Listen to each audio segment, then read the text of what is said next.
¿Cuántas veces debe sonar la alarma antes de que reconozcamos el incendio? ¿Cuántas empresas deben cerrar sus puertas antes de admitir que algo profundamente estructural está quebrando en el corazón productivo del Uruguay? Los empresarios industriales han reducido un 43% de sus planes de inversión para el 2026. 43%, señores, no es una fluctuación, no es una corrección de mercado, es una declaración de desconfianza, una confesión colectiva de que el futuro, tal como lo vemos hoy, no justifica postar fichas sobre la mesa. Pero los números, esos fríos mensajeros de la realidad, apenas susurran lo que el drama de Yasaki gritó a los cuatro vientos el pasado enero. La autopartista japonesa que había plantado bandera en suelo uruguayo en 2007, en pleno esplendor de la bonanza de Tabaré, cerró sus dos plantas en Las Piedras y Colonia de un día para el otro, trasladando sus operaciones a Paraguay y Argentina, como quien levanta campamento después de una batalla perdida. El síndrome Yasaki, cuando las multinacionales hacen las valijas. Y señores, el cierre de Yasaki no fue un rayo en cielo sereno, fue la culminación lógica de una tormenta perfecta que venía gestándose hace años. La empresa decidió de forma sorpresiva el cierre de sus dos plantas en Uruguay, ubicadas en Colonia y en Las Piedras, Canelones. Ni el sindicato ni el gobierno esperaban una decisión así, aunque había advertencias por la falta de competitividad y por conflictos sindicales. Sorpresiva, quizás para quienes prefieren la comodidad de la negación, pero Gabriel Murara, vicepresidente de la Cámara Industrial del Uruguay, CIU, fue más honesto cuando señaló que la salida de una empresa de este porte es una muy mala noticia para el Uruguay y llamó, y cito, a una reflexión profunda. Reflexión profunda, qué eufemismo tan elegante para describir el momento en que te das cuenta que la casa se está incendiando. Yasaki no fue la primera, no será la última. En menos de un año el sector presenció la salida del país de dos armadores de componentes automotrices. Dos, señores, en 12 meses, y los industriales con esa capacidad premonitoria de que la experiencia del naufragio ya hablan de varias Yasaki en el horizonte, como si fuera una plaga, como si fuera contagioso. El mapa del abandono, restricciones, rentabilidades y realidades. Pero desentrañemos la anatomía de este debacle. Los empresarios señalan con precisión quirúrgica los males que aquejan al sector. Las restricciones de demanda interna aparecen en el tope de la lista con un 61% de las menciones. 61%, señores, en tiempos donde el efecto Temu, esa democratización brutal del comercio electrónico chino, hace estragos según ellos en los mercados locales. La industria nacional compite contra fantasmas, productos que vienen de fábricas donde los costos laborales son una fracción microscópica de los nuestros. Un segundo lugar, la baja rentabilidad de los proyectos, mencionada por el 54% de los consultados, niveles similares a los de 2020 y 2021, esos años pandémicos donde el mundo se detuvo y la economía tembló. Que estemos en números similares hoy en plena normalidad debería hacernos reflexionar sobre qué tan normal es realmente nuestra situación. Pero aquí viene lo que es verdaderamente revelador, señores. La incertidumbre del mercado laboral se disparó hasta el 38%, niveles no vistos desde el 2019. La conflictividad laboral, que durante años fue el tema tabú que nadie se animaba a mencionar en voz alta, ahora aparece como el cuarto obstáculo más importante para la inversión. Los empresarios con la diplomacia que da la experiencia hablan de incertidumbre. Los que han vivido paros, ocupaciones y negaciones interminables saben que tras esa palabra se esconde una realidad mucho más cruda. La paradoja de los instrumentos, políticas versus realidades. Y la ironía es increíble, señores. El 44% de los empresarios valoró la ley de inversiones, COMAP,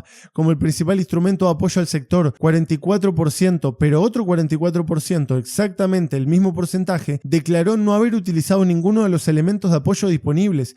Es como si la mitad del sector dijera gracias por las herramientas y la otra mitad respondiera no las necesitamos porque no construimos nada. El cierre de las empresas se da en medio de la transición de gobierno y genera preocupación en las autoridades electas que buscan algunas alternativas a la crisis del sector industrial. Alternativas, otra palabra elegante, como si la crisis fuera un problema técnico que se resuelve con ajustes de política pública y no un síntoma de algo mucho más profundo, la pérdida gradual de competitividad de Uruguay como destino industrial. El futuro se escribe en desinversión. Y los planes para 2026 son devastadores en su claridad, señores. Una caída del 40% en inversión en maquinaria y equipos, que representa el 70% del total de la inversión industrial. Una reducción del 60% en construcciones o reformas edilicias. Un desplome del 70% en adquisición de inmuebles. Los únicos rubros que proyectan crecer son investigación y desarrollo y marketing. Es decir, se invierte en pensar en el futuro y en venderlo, pero no en producirlo. Es la fotografía perfecta de una economía que se prepara para ser cada vez más virtual y menos real, más financiera y menos productiva, más importadora y menos manufacturera. La profecía autocumplida, cuando la desconfianza genera más desconfianza. Industriales uruguayos advierten que hay grandes grupos en retirada y reduciendo su producción en el país. Grandes grupos, plural. No estamos hablando de pequeñas empresas familiares que ajustan cinturones. Estamos hablando de multinacionales, de corporaciones que piensan en décadas y planifican con frialdad matemática sus movimientos estratégicos. Cuando una empresa como Yasaki, que llegó al país en 2007 con la expectativa de quedarse décadas, decide irse después de apenas 18 años, están viendo una señal inequívoca. Uruguay dejó de ser rentable. Punto. Sin romanticismo, sin nacionalismo, sin consideraciones sentimentales. Los números no mienten, los balances no tienen ideología. Y aquí viene lo más perverso. Cada empresa que se va facilita la partida de la siguiente. La industria es un ecosistema, no una colección de unidades productivas aisladas. Cuando se rompe una cadena se debilita toda la red. Cuando se van los proveedores, los que dependen de esos proveedores empiezan a mirar hacia otros horizontes. El nuevo gobierno, entre la herencia y la expectativa.